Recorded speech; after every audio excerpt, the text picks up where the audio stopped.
గత కొంతకాలంగా పవన్ కళ్యాణ్ గారి పరిస్థితి చూస్తూ ఉంటే ఒక్కొక్కటి ఆ ప్రోటోకాల్స్ అన్ని కూడా తగ్గిస్తా ఉన్నటువంటి పరిస్థితులు మనం చూస్తా ఉన్నాం.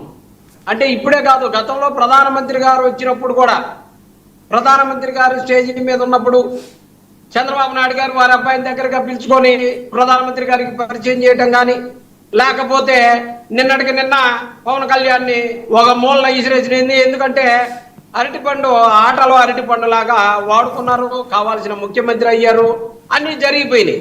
ఇవాళ పవన్ కళ్యాణ్ గారితో అవసరం ఏముంది? అందుకని ఆ కోర్టుల ద్వారానో లేకపోతే అధికారులను వాళ్ళనో వీళ్ళనో బ్యాక్ ఎండ్ లో, ఎందుకంటే చంద్రబాబు నాయుడు గారి చేతిలో ఏమీ లేదండి, అంతా షాడో ముఖ్యమంత్రి మన లోకేషే కదా నడిపేది. ఆ లోకేష్ గారు పవన్ కళ్యాణ్ గారి ఫోటోలు ఎందుకు ఉంచాలని కోరుకుంటారు?